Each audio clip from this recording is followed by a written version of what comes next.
बहुत बहुत स्वागत है। सूबे दीयां प्रमुख सियासी सुर्खियां ते सूबे दे सियासी हालातां दे उपर विचार चर्चा दे साडे इस खास प्रोग्राम खबर पड़ताल दे विच। इस प्रोग्राम दे विच अज सब तो पहलां गल करांगे, केंद्रीय गृह मंत्री चंडीगढ़ विखे पहुंचे, एक वड्डा ऐलान किया है। चंडीगढ़ यूटी के जिहड़े मुलाजम ने उन्हां दे उपर हुण पंजाब सर्विस रूल्स लागू नहीं होणगे। हुण केंद्री सर्विस रूल के अधीन ये सारे मुलाजम आउणगे ते की बदलाव आउणगे, इसका असर की पवेगा, इस बारे गलबात करांगे। ते इस दे नाल नाल गल करांगे गरंटियां दे बावजूद पंजाब दे विच धरने प्रदर्शन जिहड़े ने वो देखण नूं मिल रहे ने, ते इस विषय ते भी चर्चा करेंगे कि धरने प्रदर्शनों का की कारण है ते आने वाले दिनों के विच सूबा सरकार नूं किहड़े-किहड़े चैलेंज हो सकते हैं, किहड़े-किहड़े सूबे दे विच किस तरह दी स्थितियां का सामना करना पै सकता है।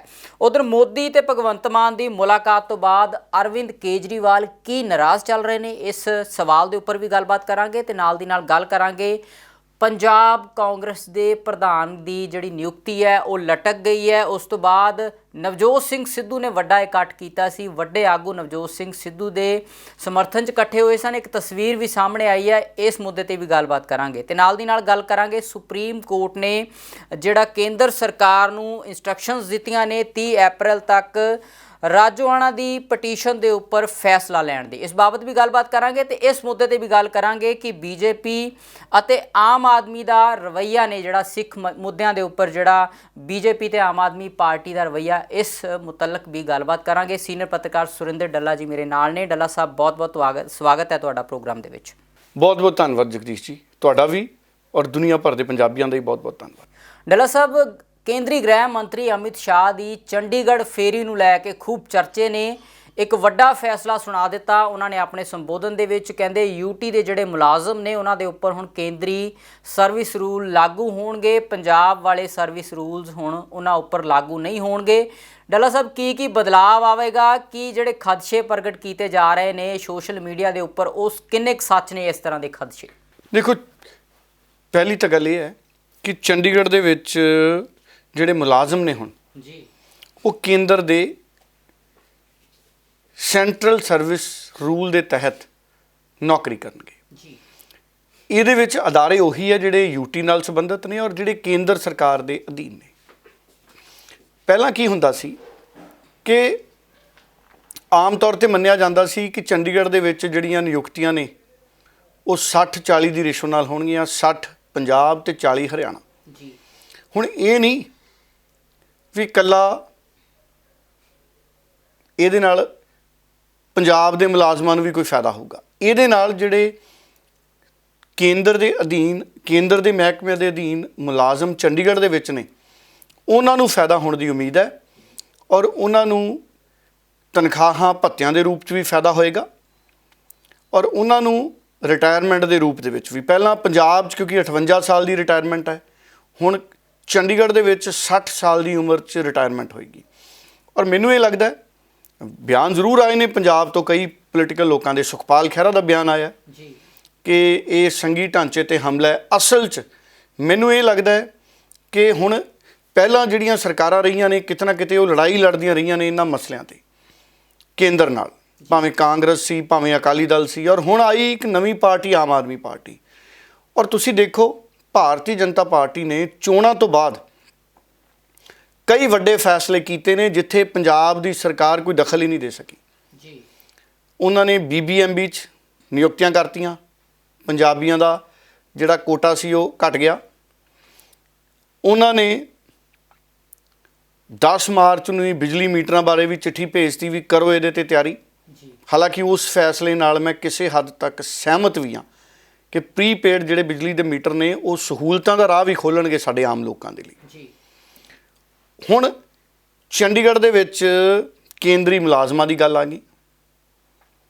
चंडीगढ़ च इहदा मतलब ये है कि आने वाले समय च जिहड़ी 60-40 की रेशो सी,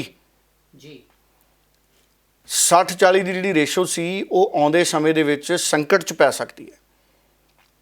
हालांकि पहले ही उहदे ते सवाल खड़े हुंदे ने। सुखपाल खैहरा का सवाल रिएक्शन आया कि यह संघी ढांचे ते हमला है।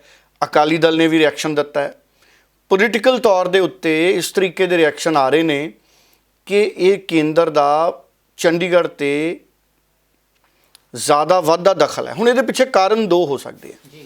ਇੱਕ ਤਾਂ ਇਹ ਵੀ ਕਾਰਨ ਹੋ ਸਕਦਾ ਹੈ, ਪਿੱਛੇ ਜੇ ਅਸੀਂ ਦੇਖਿਆ ਕਿ ਆਮ ਆਦਮੀ ਪਾਰਟੀ ਕੌਂਸਲਰਾਂ ਦੀਆਂ 14 ਸੀਟਾਂ ਜਿੱਤ ਗਈ ਸੀ, ਭਾਵੇਂ ਮੇਅਰ ਨਹੀਂ ਬਣਿਆ ਆਮ ਆਦਮੀ ਪਾਰਟੀ ਤੋਂ, ਮੇਅਰ ਭਾਜਪਾ ਨੇ ਆਪਣਾ ਬਣਾਇਆ।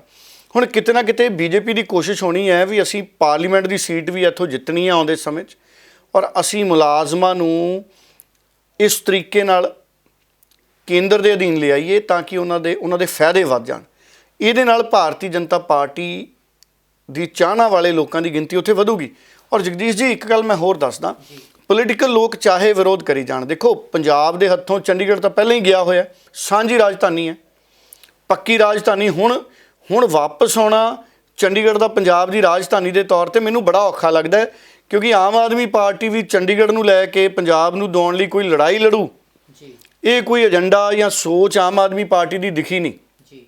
ਹਾਲਾਂਕਿ ਇਹ ਜ਼ਿੰਮੇਵਾਰੀ ਤਾਂ ਬਣਦੀ ਸੀ ਬਾਦਲਾਂ ਦੀ, ਕੈਪਟਨਾਂ ਦੀ, ਵੀ ਚੰਡੀਗੜ੍ਹ ਪੰਜਾਬ ਨੂੰ ਦਿਵਾਉਂਦੇ ਪੂਰਨ ਰਾਜਧਾਨੀ ਦੇ ਤੌਰ ਤੇ ਮਸਲਾ ਨਿਬੇੜਦੇ, ਪਰ ਉਹ ਨਿਪਟਾਰਾ ਨਹੀਂ ਕਰ ਸਕੇ।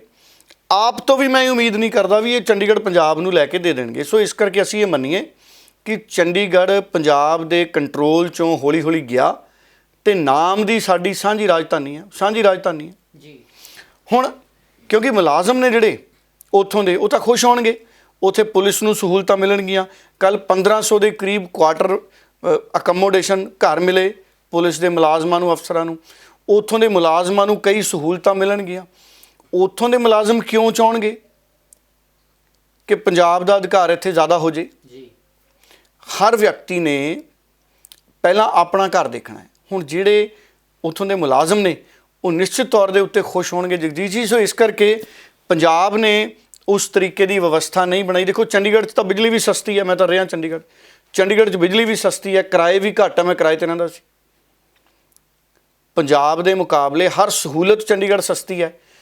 ਜਾਂ ਤਾਂ ਪੰਜਾਬ ਇਸ ਤਰੀਕੇ ਦੀ ਸਥਿਤੀ ਬਣਾ ਕੇ ਰੱਖਦਾ ਕਿ ਮੋਹਾਲੀ, ਪੰਚਕੂਲਾ ਜਿਹੜੇ ਆਲੇ ਦੁਆਲੇ ਦੇ ਇਲਾਕੇ ਆ, ਜਾਂ ਮੋਹਾਲੀ ਹੈ, ਮੋਹਾਲੀ 'ਚ ਵੀ ਚੰਡੀਗੜ੍ਹ ਵਰਗੀਆਂ ਸਹੂਲਤਾਂ ਦਿੱਤੀਆਂ ਹੁੰਦੀਆਂ ਪੰਜਾਬ ਨੇ।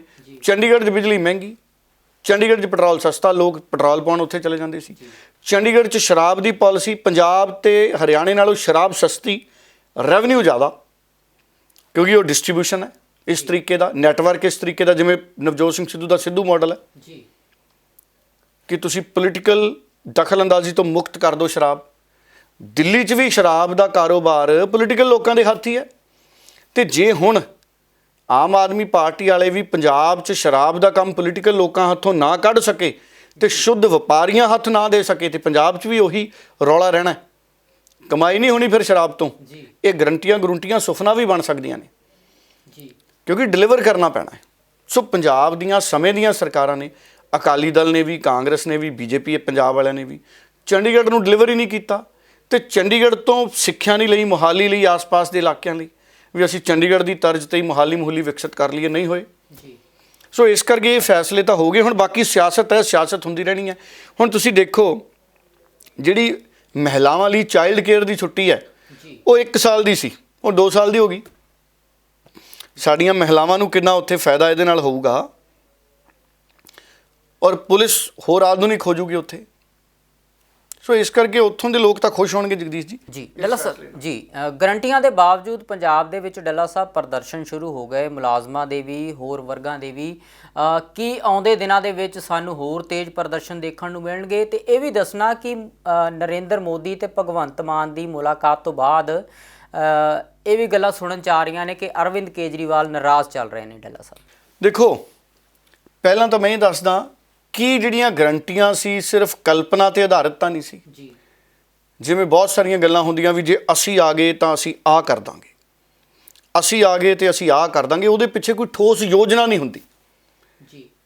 ਹੁਣ ਜਿਸ ਤਰ੍ਹਾਂ ਨਾਲ ਗਰੰਟੀਆਂ ਦਿੱਤੀਆਂ ਗਈਆਂ, ਹੁਣ ਪਿਛਲੀ ਐਕਸਾਈਜ਼ ਪਾਲਿਸੀ ਨੂੰ 3 ਮਹੀਨੇ ਲਈ ਵਧਾ ਦਿੱਤਾ ਗਿਆ, ਮਾਈਨਿੰਗ ਪਾਲਿਸੀ ਲਈ 6 ਮਹੀਨੇ ਦਾ ਸਮਾਂ।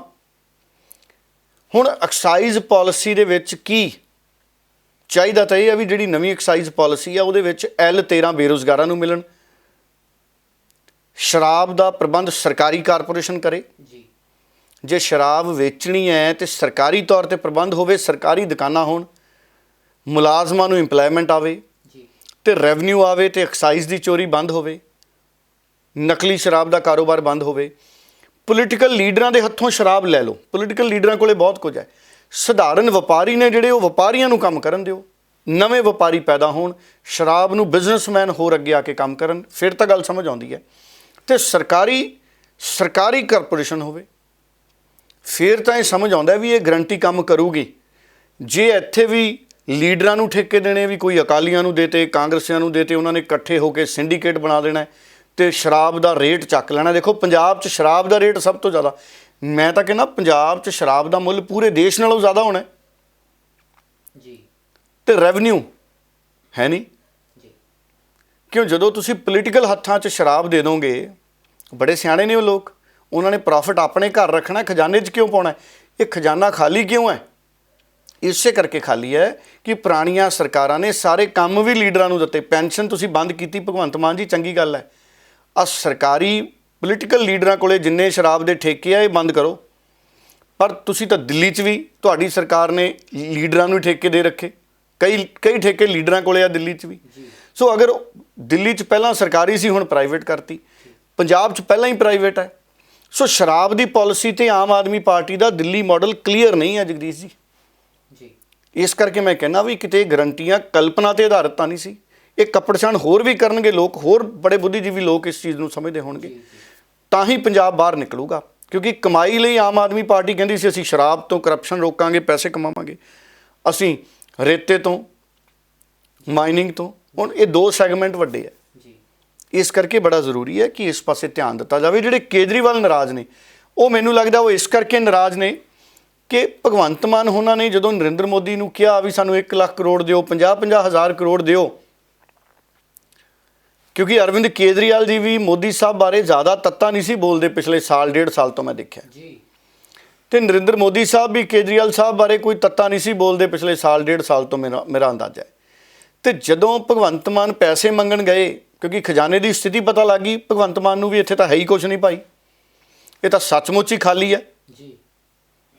ਤੇ ਫਿਰ ਆ ਭਰਤੀਆਂ ਕਿੱਦਾਂ ਕਰਨੀਆਂ, ਨੌਕਰੀਆਂ ਕਿਵੇਂ ਦੇਣੀਆਂ, ਕੱਚਿਆਂ ਨੂੰ ਪੱਕੇ ਕਿਵੇਂ ਕਰਨਾ ਹੈ। ਤੇ ਧਰਨੇ ਤਾਂ ਹੀ ਸ਼ੁਰੂ ਹੋ ਗਏ ਜਗਦੀਸ਼ ਜੀ, ਕਿਉਂਕਿ ਧਰਨਾਕਾਰੀਆਂ ਨੂੰ ਇਹ ਹੋ ਗਿਆ ਵੀ ਬਾਦਲ ਵੀ ਕਹਿੰਦਾ ਸੀ ਪੱਕੇ ਕਰਤੇ ਕਾਨੂੰਨ ਬਣਾ ਕੇ, ਚੰਨੀ ਵੀ ਕਹਿੰਦਾ ਸੀ ਮੈਂ ਕਾਨੂੰਨ ਪਾਸ ਕਰਤਾ ਵਿਧਾਨ ਸਭਾ 'ਚ ਪੱਕੇ ਕਰ ਦੂੰ, ਤੇ ਹੁਣ ਭਗਵੰਤ ਮਾਨ ਸਾਹਿਬ ਕਹਿੰਦੇ ਮੈਂ ਚੀਫ ਸੈਕਟਰੀ ਨੂੰ ਹੁਕਮ ਲਾਤਾ ਵੀ ਕਾਨੂੰਨ ਦਾ ਖਰੜਾ ਬਣਾਓ, ਵਿਧਾਨ ਸਭਾ 'ਚ ਕਾਨੂੰਨ ਬਣਾਓ, ਨੌਕਰੀਆਂ ਪੱਕੀਆਂ ਕਰੋ। ਤੇ ਕੱਚੇ ਅਧਿਆਪਕਾਂ ਦੀਆਂ ਯੂਨੀਅਨਾਂ ਦੇ ਦਿਮਾਗ 'ਚ ਚਿੰਤਾ ਆ ਗਈ ਵੀ ਅਗਲਾ ਵਿਧਾਨ ਸਭਾ ਸੈਸ਼ਨ 3 ਮਹੀਨਿਆਂ ਬਾਅਦ ਹੈ ਜਦੋਂ ਬਜਟ ਪੇਸ਼ ਹੋਣਾ, ਵੀ ਉਦੋਂ ਤੱਕ ਦਬਾਅ ਬਣਾਈ ਰੱਖੋ ਸਰਕਾਰ ਨੂੰ, ਗਰੰਟੀ ਯਾਦ ਰਵੇ, ਨਹੀਂ ਤਾਂ ਸਰਕਾਰਾਂ ਮਹੀਨੇ 1.5 ਮਹੀਨੇ 'ਚ ਭੁੱਲ ਜਾਂਦੀਆਂ ਕਈ ਵਾਰੀ। ਸੋ ਇਸ ਕਰਕੇ ਵੱਖ-ਵੱਖ ਮੁਲਾਜ਼ਮ ਜਥੇਬੰਦੀਆਂ ਧਰਨੇ ਪ੍ਰਦਰਸ਼ਨਾਂ 'ਤੇ ਆ ਗਈਆਂ ਜੀ। ਕਈ ਥਾਂ ਪੰਜਾਬ 'ਚ ਧਰਨੇ ਪ੍ਰਦਰਸ਼ਨ ਚੱਲ ਰਹੇ ਨੇ। ਸੋ ਇਸ ਕਰਕੇ ਹਾਂ ਇਹ ਹੈ ਕਿ ਦੂਸਰਿਆਂ ਨਾਲੋਂ ਫਰਕ ਇਹ ਹੈ ਵੀ ਹਜੇ ਤੱਕ ਉਹਨਾਂ ਨੇ ਰਸਤੇ ਨਹੀਂ ਜਾਮ ਕਰਨੇ ਸ਼ੁਰੂ ਕੀਤੇ, ਕਿਉਂਕਿ ਅਗਰ ਜਾਮ ਜੂਮ ਲੱਗਣ ਲੱਗ ਗਏ ਫਿਰ ਸਥਿਤੀਆਂ ਸੁਰਖੀਆਂ ਬਣਨਗੀਆਂ ਅਖਬਾਰਾਂ 'ਚ, ਟੀਵੀਆਂ 'ਚ। ਸੋ ਕੇਜਰੀਵਾਲ ਸਾਹਿਬ ਇਸ ਗੱਲ ਤੋਂ ਨਾਰਾਜ਼ ਨੇ ਕਿ ਮੋਦੀ ਸਾਹਿਬ ਨੇ ਇਨਕਾਰ ਕਿਉਂ ਕਰਤਾ 50-50 ਹਜ਼ਾਰ ਰੁਪਏ ਦੇਣ ਤੋਂ, ਕਿਉਂਕਿ ਅਰਵਿੰਦ ਕੇਜਰੀਵਾਲ ਉਹਨਾਂ ਨੂੰ ਲੱਗਦਾ ਸੀ ਵੀ ਜੇ ਨਰਿੰਦਰ ਮੋਦੀ ਹੁਣੇ 50-50 ਹਜ਼ਾਰ ਦੇ ਦਿੰਦੇ ਨੇ ਤੇ ਪੰਜਾਬ 'ਚ ਉਹ 1000 ਰੁਪਇਆ ਖਾਤੇ 'ਚ ਪਾਉਣ ਵਾਲਾ ਕੰਮ ਸ਼ੁਰੂ ਕਰ ਦੇਣਗੇ, ਕਿਉਂਕਿ 12000 ਕਰੋੜ ਦਾ ਹੀ ਖਰਚਾ ਹੈ ਸਾਲ ਦਾ। ਵੀ ਜੇ 50,000 ਮਿਲ ਗਏ, 12000 ਤਾਂ ਸ਼ੁਰੂ ਕਰੋ ਸਕੀਮ, 1000 ਰੁਪਏ ਮਹਿਲਾਵਾਂ ਦੇ ਖਾਤੇ 'ਚ, ਗਰੰਟੀ ਪੂਰੀ ਹੋ ਗਈ। 300 ਯੂਨਿਟ ਮੁਫਤ ਬਿਜਲੀ ਦੇ ਦਿਓ, ਗਰੰਟੀ ਪੂਰੀ ਹੋ ਗਈ। ਹੁਣ ਬੀਜੇਪੀ ਦੇ ਲੀਡਰਾਂ ਨੇ ਸੋਚਿਆ ਹੋਣਾ ਹੈ ਵੀ ਤੁਸੀਂ ਗਰੰਟੀਆਂ ਦਿੱਤੀਆਂ ਨੇ 300 ਯੂਨਿਟ ਮੁਫਤ, 1000 ਰੁਪਏ ਖਾਤੇ 'ਚ, ਤੇ ਪੈਸੇ ਤੁਸੀਂ ਸਾਡੇ ਕੋਲੋਂ ਮੰਗਣ ਆ ਗਏ ਜੀ। ਹਾਲਾਂਕਿ ਮੰਗ ਸਕਦਾ ਸੂਬਾ ਕੇਂਦਰ ਤੋਂ, ਕਿਉਂਕਿ ਅਸੀਂ ਟੈਕਸ ਭਰਦੇ ਹਾਂ, ਕੇਂਦਰ ਵੀ ਸਾਡਾ ਹੈ, ਪਰ ਜਦੋਂ ਵਾਅਦੇ ਮੁਫਤ ਸਹੂਲਤਾਂ ਦੇ ਦਿੱਤੇ ਹੋਣ ਉਦੋਂ ਕੇਂਦਰ ਵਾਲੀ ਪਾਰਟੀ ਕਿਉਂ ਪੈਸੇ ਦਊ? ਬੀਜੇਪੀ ਨੇ ਸੋਚਿਆ ਹੋਣਾ ਜੇ ਇਹਨਾਂ ਨੂੰ ਪੈਸੇ ਦੇ ਵੀ ਦਿੱਤੇ ਤੇ ਇਹਨਾਂ ਨੇ ਤਾਂ ਮੁਫਤ ਸਹੂਲਤਾਂ 'ਚ ਦੇ ਦੇਣਾ ਜੀ। ਤੇ ਦੂਸਰਾ, ਸੂਬਾ ਜਦੋਂ ਵੀ ਕਿਸੇ ਸੂਬੇ ਨੂੰ ਕੇਂਦਰ ਜਦੋਂ ਵੀ ਪੈਸੇ ਦਿੰਦਾ ਹੈ ਉਹਦੀ ਇੱਕ ਪ੍ਰਕਿਰਿਆ, ਉਹਦੇ ਤੇ ਵਿਆਜ ਵੀ ਲੱਗਦਾ ਹੈ, ਕਿਉਂਕਿ ਕੇਂਦਰੀ ਸਕੀਮਾਂ 'ਚ ਬਹੁਤ ਪੈਸਾ ਕੇਂਦਰ ਦਾ ਆਉਂਦਾ ਸੂਬਿਆਂ ਨੂੰ। ਸੂਬੇ ਮੁਕੰਮਲ ਖਰਚ ਵੀ ਨਹੀਂ ਕਰਦੇ, ਕਿਸੇ ਕੰਮ ਲਈ ਆਉਂਦਾ, ਕਿਸੇ ਕੰਮ ਲਈ ਵਰਤਿਆ ਜਾਂਦਾ। ਇਸ ਕਰਕੇ ਟਰੈਕ ਰਿਕਾਰਡ ਵੀ ਮਾੜੇ ਨੇ ਸਰਕਾਰਾਂ ਦੇ। ਸੋ ਇਸ ਕਰਕੇ ਕੇਜਰੀਵਾਲ ਸਾਹਿਬ ਨਾਰਾਜ਼ ਹੋ ਗਏ ਵੀ ਮੋਦੀ ਸਾਹਿਬ ਨੇ ਪੈਸਾ ਨਹੀਂ ਦਿੱਤਾ, ਭਗਵੰਤ ਮਾਨ ਨੂੰ ਖਾਲੀ ਹੱਥ ਮੋੜਤਾ ਜੀ। ਦਿਲ 'ਚ ਗੱਲ ਹੈ ਵੀ ਦਿਲ 'ਚ ਨਾਰਾਜ਼ਗੀ ਆ ਗਈ। ਤਾਂ ਹੀ ਫਿਰ ਜਦੋਂ ਵਿਧਾਨ ਸਭਾ 'ਚ ਭਾਸ਼ਣ ਹੋਇਆ, ਜਦੋਂ ਗੱਲ ਕੀਤੀ ਕਿ ਜਿਹੜੀ ਕਸ਼ਮੀਰ ਫਾਈਲਸ ਫਿਲਮ ਨੂੰ ਟੈਕਸ ਮੁਕਤ ਕਰ ਦਿਓ ਜੀ ਤੇ ਅਰਵਿੰਦ ਕੇਜਰੀਵਾਲ ਨੇ ਦੱਬ ਕੇ ਭੜਾਸ ਕੱਢੀ ਮੋਦੀ ਸਾਹਿਬ ਤੇ ਔਰ ਬੀਜੇਪੀ ਤੇ। ਜੀ ਨਾਂ ਤਾਂ ਨਹੀਂ ਲਿਆ ਸਿੱਧਾ ਮੋਦੀ ਸਾਹਿਬ ਦਾ, ਪਰ 56 ਇੰਚ ਦੀ ਸੀਨੇ ਦੀ ਗੱਲ ਕੀਤੀ ਸੀ। ਜੀ ਕਹਿੰਦਾ ਵੱਡੀ ਪਾਰਟੀ ਛੋਟੀ ਪਾਰਟੀ ਤੋਂ ਡਰ ਗਈ 3 ਨਿਗਮਾਂ ਦੇ ਮੁਕਾਬਲੇ। ਸੋ ਕੇਜਰੀਵਾਲ ਸਾਹਿਬ ਸਿੱਧੇ ਹੋ ਗਏ ਹੁਣ ਮੋਦੀ ਸਾਹਿਬ ਤੇ। ਜੀ ਤੇ ਹੁਣ ਦੋਨੇ ਲੀਡਰਾਂ ਦੇ ਇੱਕ ਦੂਜੇ ਦੇ ਖਿਲਾਫ ਸਾਨੂੰ ਤਿੱਖੇ ਬਿਆਨ ਵੀ ਸੁਣਨ ਨੂੰ ਮਿਲਣਗੇ ਜਗਦੀਸ਼ ਜੀ। ਜੀ ਔਰ ਹੁਣ ਇਸ ਗੱਲ ਤੋਂ ਨਾਰਾਜ਼ ਹੋ ਕੇ ਕੇਜਰੀਵਾਲ ਸਾਹਿਬ ਖੁੱਲਾ ਬੀਜੇਪੀ ਦੇ ਖਿਲਾਫ ਬੋਲਣ ਲੱਗ ਗਏ। ਔਰ ਕਸ਼ਮੀਰ ਫਾਈਲਸ ਤੇ ਉਹ ਕਹਿੰਦੇ ਇਹ ਵੀ ਬੀਜੇਪੀ ਵਾਲੇ ਫਿਲਮ ਦੇ ਪ੍ਰੋਡਿਊਸਰ ਨੂੰ ਕਹਿਣ, ਡਾਇਰੈਕਟਰ ਨੂੰ ਕਹਿਣ ਵੀ YouTube ਤੇ ਅਪਲੋਡ ਕਰ ਦਿਓ, ਜੀ ਲੋਕਾਂ ਨੂੰ ਫ੍ਰੀ ਦਿਖਾ ਦਿਓ। ਪਰ ਦੂਜੇ ਪਾਸੇ ਜਿਹੜੇ ਬੀਜੇਪੀ ਦੇ ਲੀਡਰ ਨੇ ਉਹ ਵੀ ਇਸ ਗੱਲ ਤੋਂ ਨਾਰਾਜ਼ ਨੇ ਵੀ ਤੁਸੀਂ ਕਸ਼ਮੀਰ ਫਾਈਲਸ ਦੇ ਮੁੱਦੇ ਤੇ ਕਹਿਤਾ ਕਿ ਫਿਲਮ ਨੂੰ YouTube ਤੇ ਅਪਲੋਡ ਕਰ ਦਿਓ, ਤੇ ਬੀਜੇਪੀ ਦੇ ਲੀਡਰ ਵੀ ਕਹਿਣ ਲੱਗ ਗਏ ਵੀ ਤੁਸੀਂ 50,000 ਕਰੋੜ ਰੁਪਇਆ ਭਾਈ ਸਾਡੇ ਤੋਂ ਕਿਉਂ ਮੰਗਦੇ ਹੋ। ਜੀ ਸੋ ਇਸ ਕਰਕੇ ਉਹ ਨਕਾਰਨ ਲੱਗ ਗਏ ਵੀ ਪਹਿਲਾਂ ਤੁਸੀਂ ਵੱਡੇ ਵੱਡੇ ਵਾਅਦੇ ਗਰੰਟੀਆਂ ਦਿੰਦੇ ਸੀ, ਹੁਣ ਤੁਸੀਂ ਪੈਸੇ ਮੰਗਣ ਆ ਗਏ। ਕਈ ਲੀਡਰਾਂ ਨੇ, ਅਸ਼ਵਨੀ ਸ਼ਰਮਾ ਨੇ ਤਾਂ ਪ੍ਰੈਸ ਕਾਨਫਰੰਸ ਕਰਕੇ ਹੀ ਕਹਿਤਾ ਵੀ ਹੁਣ ਬੀਜੇਪੀ ਵਾਲੇ ਮੋਦੀ ਸਾਹਿਬ, ਹੁਣ ਆਪ ਵਾਲੇ ਮੋਦੀ ਸਾਹਿਬ ਕੋਲੇ ਉੱਥੇ ਭੱਜੇ ਫਿਰਦੇ ਆ ਵੀ ਸਾਨੂੰ 50,000 ਕਰੋੜ ਦਿਓ ਜੀ।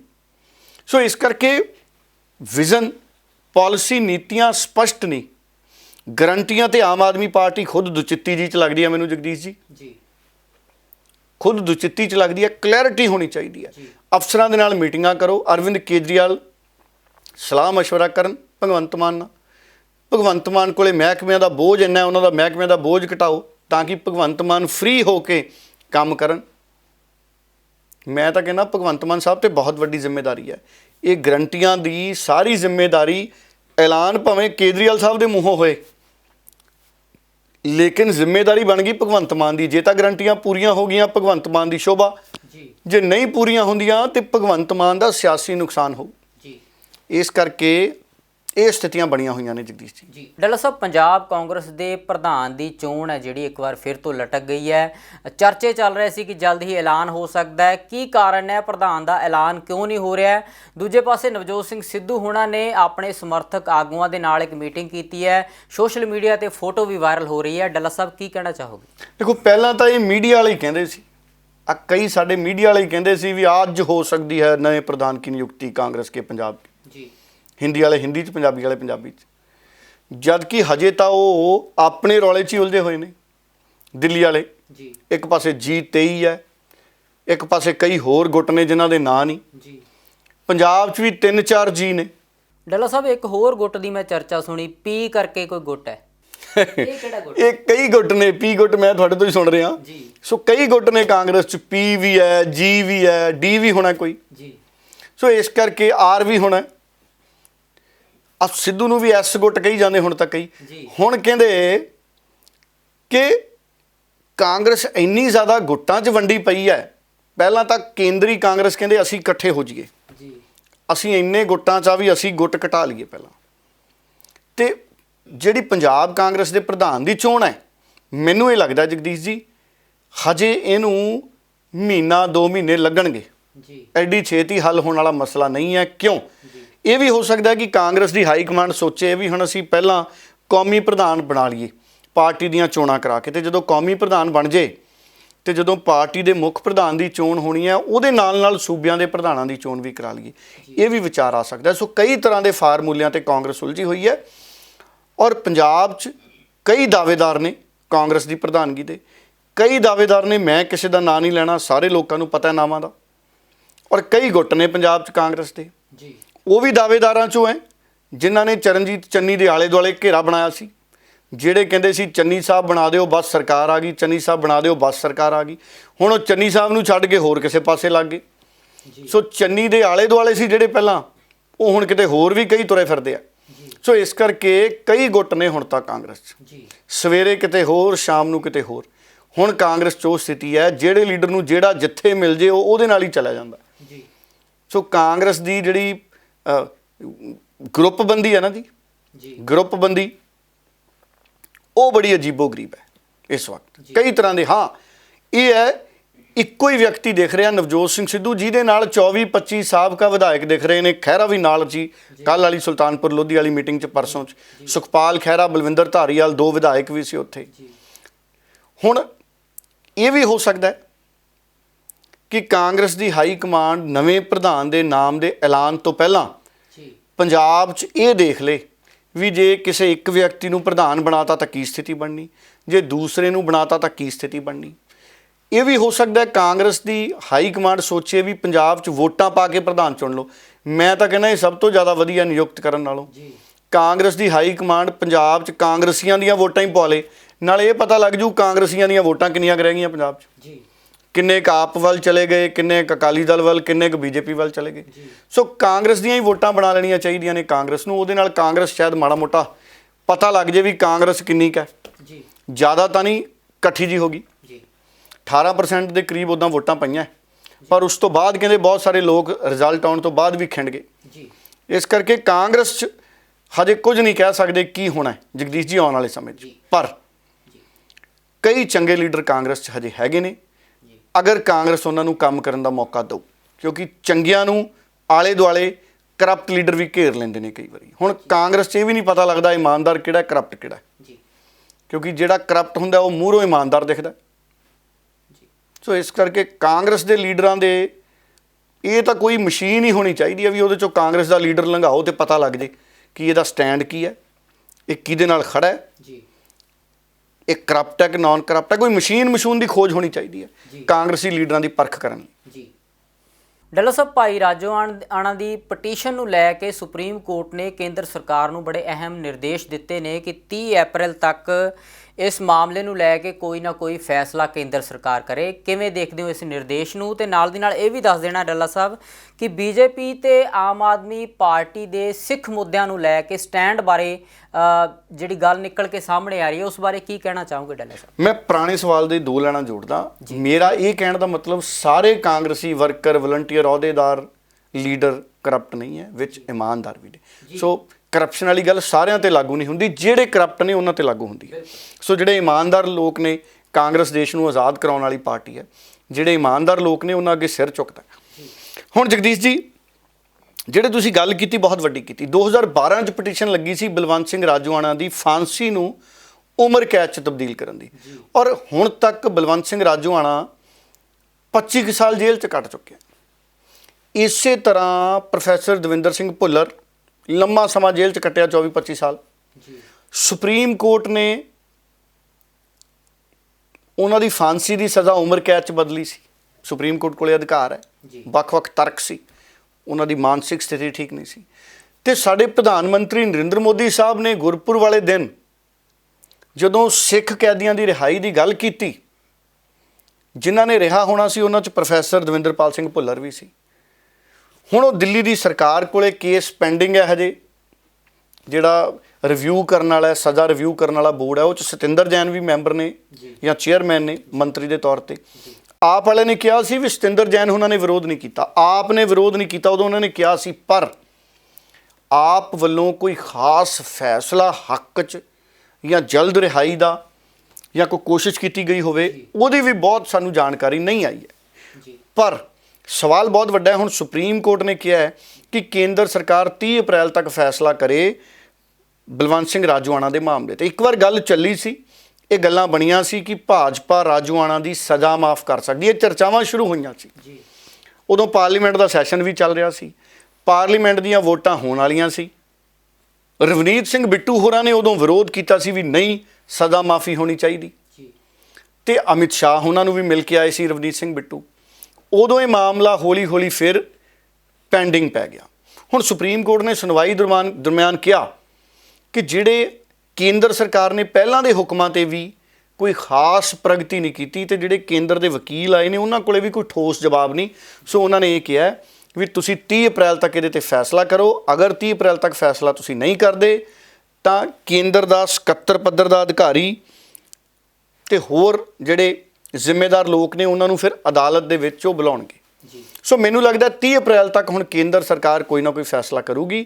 ਮੈਨੂੰ ਲੱਗਦਾ ਹੈ ਕਿ ਮਨੁੱਖੀ ਅਧਿਕਾਰਾਂ ਨੂੰ ਦੇਖਦੇ ਹੋਏ ਮੈਨੂੰ ਇਹ ਲੱਗਦਾ ਹੈ ਕਿ ਕੇਂਦਰ ਸਰਕਾਰ ਇਹਦੇ ਉੱਪਰ ਸਜ਼ਾ ਘਟਾਉਣ ਬਾਰੇ ਫੈਸਲਾ ਕਰ ਸਕਦੀ ਹੈ, ਕਿਉਂਕਿ ਬਹੁਤ ਲੰਮਾ ਦੇਖੋ ਗੱਲ ਇਹ ਹੈ, ਉਹਨਾਂ ਨੂੰ ਮੌਤ ਦੀ ਸਜ਼ਾ ਸੁਣਾਈ ਗਈ ਸੀ, ਉਹ ਐਗਜ਼ੀਕਿਊਟ ਨਹੀਂ ਕੀਤੀ ਗਈ, ਉਹ ਦਿੱਤੀ ਨਹੀਂ ਗਈ, 25 ਸਾਲ ਹੋ ਗਏ ਜੀ ਇੰਤਜ਼ਾਰ ਕਰਦੇ ਕਰਦੇ। ਸੋ ਬਹੁਤ ਕਾਨੂੰਨੀ ਪਹਿਲੂ ਨੇ, ਬਹੁਤ ਕਾਨੂੰਨੀ ਪਹਿਲੂ ਨੇ। ਇਹ ਗੱਲ ਮੈਂ ਸਿਰਫ ਇਸ ਕਰਕੇ ਨਹੀਂ ਕਹਿ ਰਿਹਾ ਕਿ ਇੱਕ ਸਿੱਖ ਕੈਦੀ ਦਾ ਸਵਾਲ ਹੈ, ਬਲਵੰਤ ਸਿੰਘ ਰਾਜੋਆਣਾ ਦਾ ਜਾਂ ਪ੍ਰੋਫੈਸਰ ਭੁੱਲਰ ਦਾ। ਮੈਂ ਇਹ ਵੀ ਨਹੀਂ ਕਹਿ ਰਿਹਾ ਕਿ ਜਿਹੜੇ ਇਹਨਾਂ ਤੇ ਇਲਜ਼ਾਮ ਨੇ, ਅਸੀਂ ਮੈਂ ਉਹਨਾਂ ਨੂੰ ਉਹਨਾਂ ਇਲਜ਼ਾਮਾਂ ਤੋਂ ਮੁਕਤ ਕਰ ਰਿਹਾ, ਨਹੀਂ, ਮੈਂ ਮੁਕਤ ਵੀ ਨਹੀਂ ਕਰ ਰਿਹਾ। ਜਿਹੜੇ ਕਾਨੂੰਨੀ ਪ੍ਰਕਿਰਿਆ ਦੇ ਤਹਿਤ ਇਲਜ਼ਾਮ ਲੱਗੇ ਅਦਾਲਤਾਂ ਨੇ ਉਹਦੇ ਆਧਾਰ ਤੇ ਸਜ਼ਾ ਸੁਣਾਈਆਂ। ਕਿਉਂਕਿ ਸਿੱਖ ਮੁੱਦਿਆਂ ਦੀ ਗੱਲ ਤਾਂ ਜੁੜਦੀ ਹੈ ਕਿ ਵੱਡੀ ਗਿਣਤੀ 'ਚ ਜਿਹੜੇ ਸਾਡੇ ਸਿੱਖ ਬੁੱਧੀਜੀਵੀ ਹੈ, ਸਿੱਖ ਵਿਦਵਾਨ ਨੇ, ਉਹ ਪੁਰਾਣੇ ਤਜਰਬਿਆਂ ਦੇ ਆਧਾਰ ਤੇ ਗੱਲ ਕਰਦੇ ਆ ਵੀ ਸਮੇਂ-ਸਮੇਂ ਦੀਆਂ ਕੇਂਦਰ ਸਰਕਾਰਾਂ ਸਿੱਖਾਂ ਨਾਲ ਜੁੜੇ ਮੁੱਦਿਆਂ ਨੂੰ ਗੰਭੀਰਤਾ ਦੇ ਨਾਲ ਨਹੀਂ ਲੈਂਦੀਆਂ। ਆਜ਼ਾਦੀ ਤੋਂ ਬਾਅਦ ਵੀ ਪੰਜਾਬ ਦੇ ਨਾਲ ਜਿਹੜੇ ਵਾਅਦੇ ਕੀਤੇ ਗਏ ਸੀ ਆਜ਼ਾਦੀ ਤੋਂ ਪਹਿਲਾਂ, ਉਹ ਪੂਰੇ ਨਹੀਂ ਨਿਭਾਏ ਗਏ ਜੀ। ਪੰਜਾਬ ਦਾ ਪੁਨਰਗਠਨ ਹੋਇਆ, ਪੰਜਾਬ ਕਿੰਨਾ ਟੁੱਟਿਆ। ਆ ਹੁਣ ਚੰਡੀਗੜ੍ਹ ਰਾਜਧਾਨੀ ਵੀ ਪਤਾ ਨਹੀਂ ਸਾਡਾ ਕੋਈ ਸੁਪਨਾ ਵਾਪਸ ਆਉਣ ਦਾ ਰਹੂਗਾ, ਮੈਨੂੰ ਲੱਗਦਾ ਖਤਮ ਹੈ ਜੀ। ਇੱਕ ਇੱਕ ਕਰਕੇ ਜਿਹੜੇ ਪੰਜਾਬ ਨਾਲ ਜੁੜੇ ਮੁੱਦੇ ਨੇ, ਸਿੱਖ ਭਾਈਚਾਰੇ ਨਾਲ ਜੁੜੇ ਮੁੱਦੇ ਨੇ, ਉਹਨਾਂ ਦੇ ਤਸੱਲੀ ਬਖਸ਼ ਉੱਤਰ ਨਹੀਂ ਮਿਲਦੇ। ਇਸੇ ਕਰਕੇ ਤਾਂ ਆਮ ਆਦਮੀ ਪਾਰਟੀ ਦੇ ਪ੍ਰਤੀ ਲੋਕਾਂ 'ਚ ਸੋਚ ਆਈ ਕਿ ਤੁਸੀਂ ਜਿਹੜੇ ਰਾਜ ਸਭਾ ਮੈਂਬਰ ਭੇਜੇ ਹੈ, ਉਹਨਾਂ ਦਾ ਪੰਜਾਬ ਦੇ ਸਿੱਖ ਮੁੱਦਿਆਂ 'ਤੇ, ਧਾਰਮਿਕ ਮੁੱਦਿਆਂ 'ਤੇ, ਸਾਰੇ ਭਾਈਚਾਰਿਆਂ ਦੇ ਧਾਰਮਿਕ ਮੁੱਦਿਆਂ 'ਤੇ, ਅੱਤਵਾਦ ਨਾਲ ਜੁੜੇ ਮੁੱਦਿਆਂ 'ਤੇ ਕੀ ਸਟੈਂਡ ਹੈ। ਇਸੇ ਕਰਕੇ ਕਹਿੰਦੇ ਸੀ ਵੀ ਉਹਨਾਂ ਨੂੰ ਭੇਜੋ ਜਿਨ੍ਹਾਂ ਲੋਕਾਂ ਨੇ ਇਹਨਾਂ ਮੁੱਦਿਆਂ 'ਤੇ ਲੜਾਈਆਂ ਲੜੀਆਂ ਨੇ ਪੰਜਾਬ 'ਚ। ਹੁਣ ਜਿਵੇਂ ਦਾ ਕਸ਼ਮੀਰ ਫਾਈਲਸ ਹੈ, ਸਾਡੇ ਕਸ਼ਮੀਰੀ ਪੰਡਿਤ ਭਰਾਵਾਂ 'ਤੇ ਕਿੰਨਾ ਤਸ਼ੱਦਦ ਹੋਇਆ, ਉੱਥੇ ਸਿੱਖਾਂ 'ਤੇ ਵੀ ਤਸ਼ੱਦਦ ਹੋਇਆ। ਪੰਜਾਬ 'ਚ ਹਿੰਦੂ ਭਾਈਚਾਰੇ ਦੇ ਸਾਡੇ ਭਰਾਵਾਂ 'ਤੇ ਵੀ ਤਸ਼ੱਦਦ ਹੋਇਆ, ਉਹ ਵੀ ਮਾਮਲੇ ਬੜੇ ਲਟਕੇ ਪਏ ਨੇ।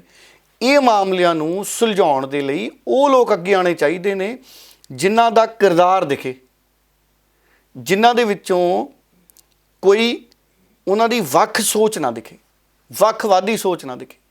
ਉਹ ਪੰਜਾਬ 'ਚ ਸਾਰਿਆਂ ਦੇ ਬਰਾਬਰ ਹੱਕਾਂ ਦੀ ਗੱਲ ਕਰਨ।